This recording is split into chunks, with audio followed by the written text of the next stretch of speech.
Depoimento do ex-diretor-geral da Polícia Rodoviária Federal, Silvinei Vasquez, está sendo relevante para as investigações? Eu acredito que ainda tem muita coisa a ser desdobrada, né? Nós vimos agora, nesse trechinho que a CNN nos passou, uma situação bastante inusitada, a meu ver, para quem conhece a Polícia Rodoviária Federal. E eu a conheço porque tive a oportunidade de exercer o Ministério da Justiça por praticamente quase 6 anos. O diretor de operações é quem assina as operações, mas as operações, elas são planejadas. Então, uma coisa é a assinatura do documento, outra coisa é a elaboração da estratégia. Parece muito difícil que, numa situação entre primeiro e segundo turno eleitoral, não houvesse um planejamento feito pela direção com a ciência do senhor diretor. E chama muita atenção esse volume de diárias que foi apontado pela senadora relatora. Ou seja, eu tenho uma concentração de gastos na região Nordeste. E o senhor diretor-geral da Polícia Federal da época não consegue explicar o porquê. O que aumenta a percepção de que teria havido realmente uma operação para tentar obstaculizar eleitores que iriam se deslocar pelas estradas federais para votar. Realmente, esse trecho que eu pude ver, não pude acompanhar todo o depoimento, parece bastante expressivo para que se possa chegar a indícios da utilização da Polícia Rodoviária Federal como um braço instrumental efetivo de uma tentativa de criar embaraços para o processo eleitoral. Muito bem, vamos ouvir o Caio Coppola. O depoimento do Silvinei Vasquez está sendo relevante para as investigações, Caio? Olha, eu creio que não, principalmente porque a gente está falando da CPMI de 8 de janeiro.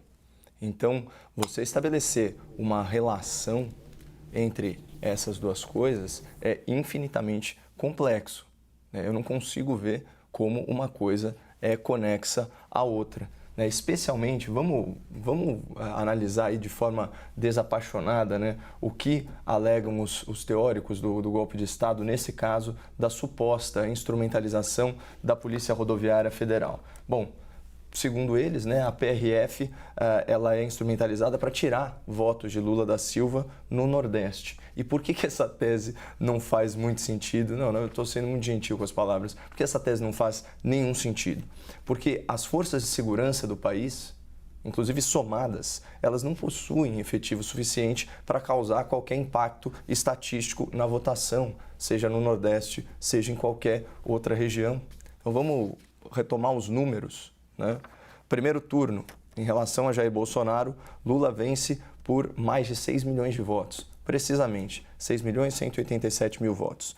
No segundo turno, essa diferença cai um pouco, mas ainda assim foram mais de 2 milhões de votos, precisamente 2.139.000 votos a mais para o petista.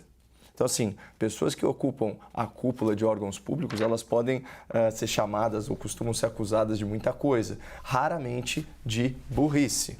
Seria um desatino tentar neutralizar com operações policiais indevidas uma diferença que sempre esteve na casa dos milhões de votos, né? Seria a própria definição aí de um esforço em vão, sem nenhuma garantia de sucesso. E mais, vamos pensar do ponto de vista egocêntrico, né, de uma tomada de decisão. Esse tipo de conduta, de suposta conduta, uma conduta dolosa, uma conduta antidemocrática, né, se houver veracidade nas acusações, ela pode expor os envolvidos aí a um enorme risco jurídico e econômico. Ela pode prejudicar muitos indivíduos envolvidos, pode prejudicar sua carreira, suas famílias e por aí vai. Então, assim, quem em sã consciência procederia dessa forma?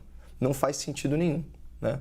E mais, a julgar pelo depoimento, e aqui tomando como verdade as palavras, né, do depoente, que até eu não sei, Zé, se ele está falando como testemunha ou como investigado, e aqui teve uma outra edição aí do nosso debate que você prestou aí esclarecimentos muito bem-vindos sobre a diferença dessas duas figuras, né?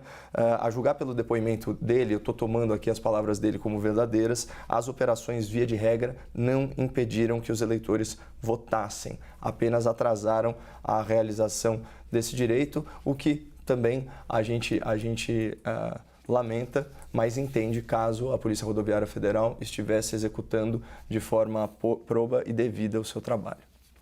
Muito bem, o Zé Eduardo Cardoso, o Caio Coppola diz aqui que não tem nenhuma relação com a outra, fala que é um desatino pensar que essas operações da PRF no Nordeste poderiam interferir na eleição. Queria te ouvir um pouquinho sobre isso.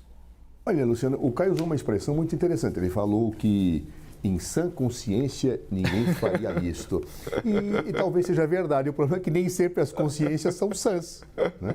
A asnice, a burrice, o autoritarismo, eles infelizmente existem na cabeça das pessoas e muitas vezes naqueles que estão colocados em órgãos públicos, né? É absolutamente inexplicável do ponto de vista de uma atividade policial que eu tenha concentrado naquele dia um policiamento com blitz nas estradas no Nordeste, onde Luiz Inácio Lula da Silva tinha o maior potencial de votos no primeiro turno. É absolutamente inexplicável, não há lógica que justifique isto. Não há lógica que justifique o aumento das diárias colocado pela relatora. E tanto não há lógica que o próprio depoente disse: eu não sabia disso, eu não sei explicar, eu não sei disso, consulte lá o diretor de operações. Como se isto não fosse uma estratégia da diretoria da Polícia Rodoviária Federal. Ou seja, realmente, Caio, em sã consciência ninguém faria, mas quem disse que essas consciências são sãs? Eu acho que quem efetivamente tenta mudar um processo eleitoral, inibir eleitores de chegar para perpetuar que um governo fique no poder, se assim o fez, não tem uma consciência sã. Claro, tem uma consciência deturpada da democracia, uma consciência pragmática, nociva do que é um processo eleitoral, porque não é proibindo eleitores ou criando obstáculos para eleitores votarem que eu posso ter um poder legitimamente eleito do ponto de vista da democracia de um Estado de Direito. Então, me parece que isto é que se coloca o ponto nevrálgico do que está sendo discutido. Com um detalhe que eu acho importante. Tem relação isso com o Rio de Janeiro? Claro que tem. A discussão se houve uma tentativa de golpe, de influência do governo para afastar um possível eleito, que seria Luiz Inácio Lula da Silva, começa no processo eleitoral. Ou seja, eu vou tentar manipular o processo eleitoral, vou tentar impedir que eleitores cheguem para votar, e na medida em que eu, mesmo assim, perco as eleições, ou seja, eu não tive condições de evitar aquilo que aconteceu, eu tento um golpe de Estado insuflando as pessoas para efetivamente levarem a uma destituição do governo eleito. Isto é um mesmo iter, a mesma situação. Muito bem, Caio. Bom, por que para mim isso é uma teoria terraplanista, né? E por que esse depoimento e esse episódio da Polícia Federal é só mais um elo de uma corrente imaginária, fantasiada aí por teóricos da conspiração que enxergam o fascismo na direita brasileira e que também sustentam que houve essa clara tentativa de golpe no Estado. Vamos ver como teria sido esse ataque à democracia, pessoal.